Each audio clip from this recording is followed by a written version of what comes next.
policier de la préfecture de police est intervenu ce soir dans une émission à la télévision pour évoquer sa participation dans une télé-réalité et les sanctions envisagées par sa hiérarchie suite à son comportement.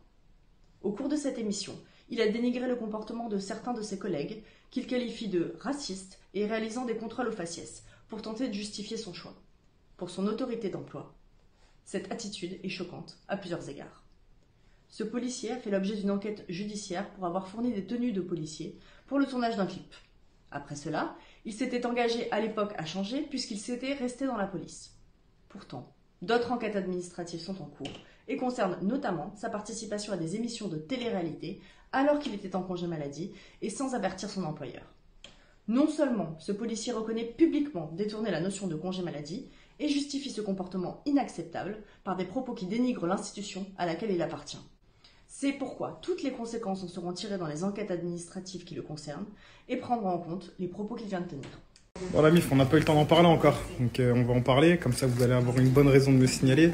Le mi-policier, mi-prétendant là, son délire là, je vois que tout le monde trouve ça marrant. Moi je trouve ça méga triste, méga triste qu'une personne comme ça ait l'habilité de contrôler des gens. Je trouve ça méga triste qu'une personne comme ça soit gardien de la paix, c'est affolant. J'ai vu ses TikTok, j'ai vu ce qu'il écrivait sur ses TikTok.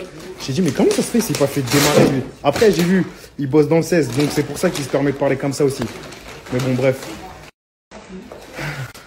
Je voulais en parler. Je pense que la moitié de la France est un peu au courant de ce qui s'est passé hier. Je voulais faire un petit débrief, faire un petit retour sur ce qui s'est passé hier sur le plateau de TPMP. Ouais, je suis beaucoup cerné, je suis très fatigué, j'ai très peu dormi. Il y a eu un communiqué de presse de la préfecture de police à 1h du matin. Je vais pas trop m'étaler dessus. Moi, je comprends juste pas pourquoi c'est rendu aussi public. Parce que c'est pas moi qui ai fait le choix que ça devienne aussi public. Normalement, c'est le genre d'affaires qui se règle en interne.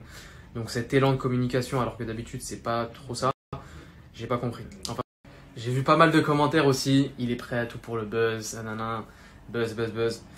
Juste pour info, c'est pas moi qui ai fait le choix de rendre cette affaire médiatique, c'est pas mal de policiers qui se sont acharnés pour avoir les journaux et pour que mon article sorte sur tous les journaux.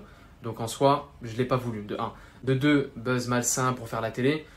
Pour être honnête avec vous, hein, en vrai, avec ce qui s'est passé, ça fait pas bonne impression auprès des productions. Donc c'est plus me desservir qu'autre chose, pardon.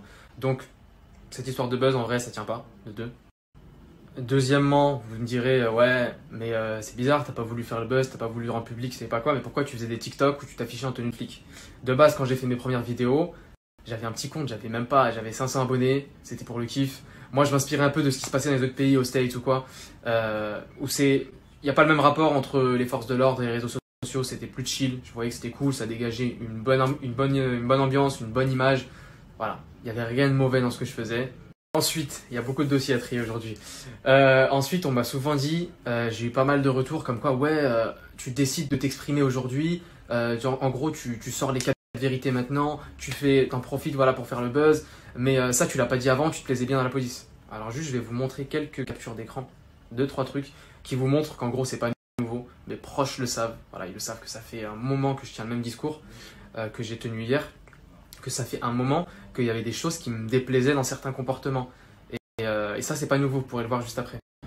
Enfin bref, moi dans tout ça, ce que je trouve le plus aberrant, c'est qu'on me reproche de m'exposer publiquement, alors que la préfecture fait exactement la même chose, voire pire, en faisant un communiqué de presse à 1h du matin sur Twitter. C'est du jamais vu, hein. Même pour Jacques Messrine, j'ai jamais vu ça déjà, même s'il n'y avait pas Twitter à l'époque. Mais on me reproche ça dans un communiqué de presse à 1h, mais genre direct réaction, pour dire ouais, lui on le pointe du doigt, il a fait ça, il a des antécédents judiciaires. Enfin, moi ça me choque. Et ce qui me choque le plus, c'est que normalement ça c'est des informations confidentielles, c'est censé se régler en interne. Comme on l'entend si bien à chaque fois, les bavures, tout ça, tout se règle en interne. Donc là, j'ai pas vraiment compris pourquoi. Alors ouais, j'ai fait des erreurs, on a tous fait des erreurs, j'ai fait des erreurs, je les ai reconnues. Mais là en gros, d'en arriver à cette bassesse-là, à ce niveau-là, à vouloir en gros me pointer du doigt, dire voilà, lui, on va le souiller en place publique. Moi, de ce que j'interprète pour moi, c'est que l'acharnement et le harcèlement, ils continuent en fait. En bref, je vous donne juste ça à titre d'exemple, mais après on s'étonne pourquoi la police, la gendarmerie, c'est des corps de métier où il y a plus de personnes qui commettent l'irréparable. Voilà, après c'est à vous de juger. Voilà. Pour finir, tout ce que j'ai dit, moi c'était mon expérience personnelle, donc n'en faites pas une généralité et je reprécise, je l'ai bien dit, je parlais de certaines dérives, certains comportements. J'ai pu rencontrer des personnes mais genre des personnes au max, des personnes top, qui travaillaient bien, qui faisaient bien leur travail et qui étaient adorables. Donc encore une fois, faites pas l'amalgame. En tout cas, n'en faites pas une généralité. En vrai, moi je vous ai parlé de ma propre expérience, je vous ai parlé de ce que j'ai vécu pendant des années, je vous ai parlé de certains comportements et de certaines dérives. Et à aucun moment, en vrai, j'ai mis personne, j'ai mis tout le monde dans le même sac. Donc il faut bien faire le distinguo. Pendant toutes ces années où j'ai vu ces dérives, j'ai aussi vu des comportements de gens qui étaient là au top, des gens qui se comportaient bien, des collègues qui font leur travail à 100%, qui aiment leur taf et qui sont dévoués à 100%.